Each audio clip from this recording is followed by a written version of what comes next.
Well, you heard it straight from Brandon, or from Brian, rather. But now we got to talk about what's going on in Chimney Rock State Park, one of North Carolina's most iconic destinations, set to welcome visitors once again. The park's been closed for 9 months after Hurricane Helene destroyed the entrance bridge and damaged roadways.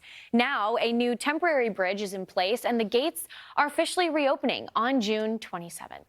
Joining us now is Kathy Capps, Deputy Director of North Carolina State Parks, to talk about the reopening and why this moment means so much to the region. Kathy, it's been a long 9 months now. What does it mean to finally be reopening Chimney Rock State Park? I know tourism is a huge economic driver for the region. It is, and it is just an incredible feeling to know that we are helping to support all of the partners, our neighbors, our communities within the western part of the state. And I think Chimney Rock is really a probably almost the bullseye of what the impacts of this storm meant and were for residents and communities within Western North Carolina. So the fact that we are going to be reopening later on this month, I think is just a wonderful celebratory next step towards recovery. Yeah, it's that beacon of hope that Chimney Rock provides. You know, you went through the worst that Mother Nature can offer, and you still came out on the other end. How big of a role did local and state partnerships play in making this reopening happen, especially because you're in that peak of tourism season, really going into summer and then eventually fall?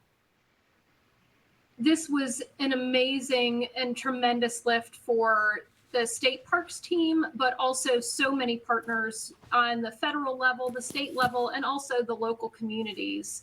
It was Governor Stein and his recovery office for Western North Carolina, the Department of Natural and Cultural Resources, the Department of Transportation, North Carolina's Emergency Management Division, the Federal Emergency Management Agency, the Village of Chimney Rock, the Town of Lake Lure, nonprofits like Spokes for Hope, and our partner that helps us operate the main attraction, Chimney Rock Management. So many people coming together to make this happen. You guys have a temporary bridge in place. Are there any longer infrastructure plans that are discussed to, ensure future resilience? I mean, obviously, this was a once-in-a-generation type flood event, but, it's still going to be in the back of people's minds when you have more rain that starts to come in. Absolutely. There are a lot of temporary fixes and repairs that we've put in place, but as we look towards the longer term recovery of both the village and the state park itself, we are looking at a lot of potential changes to particularly the areas where we had facilities that were completely destroyed. So the entrance bridge to the park, the Old Rock Cafe, we had some maintenance facilities that were right along the river in Batcave that are also completely washed away.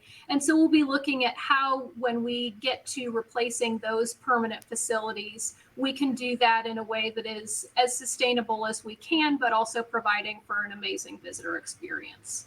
So you talk about visitors, and more people are starting to flood to the area. What are some things that they should know before they head back, from park capacity to how to reserve their spot? Maybe if you still need any kind of materials for locals who are still trying to get homes, could they bring stuff while they're, coming in and enjoying what Chimney Rock has to offer? So I think the first thing that I would say is that we are very excited to welcome folks back, but we'd love to be able to plan for their visit. So all of the visitors as they return are going to need to purchase tickets in advance through chimneyrockpark.com. We are going to initially start off with limited tickets, and it'll be a timed entry system so that we can make sure that as we are bringing our visitors back, it's also not doing things like negatively impacting the recovery efforts of the town of Lake Lure, Batcave, and Chimney Rock Village. There are a number of roads in that area that are still open to local traffic only. So by visiting chimneyrockpark.com, they can also understand the best routes to get in and what facilities and amenities in the area are going to be available to them outside of the park as well, for dining, for lodging, and other attractions. I've been to the coastline of North and South Carolina, but never towards Western North Carolina. It's on my bucket list. So thanks so much for sharing everything that Chimney Rock has to offer as you guys really, again, offer that beacon of hope for other communities that faced natural disasters. Kathy Capps, thanks so much. Thank you.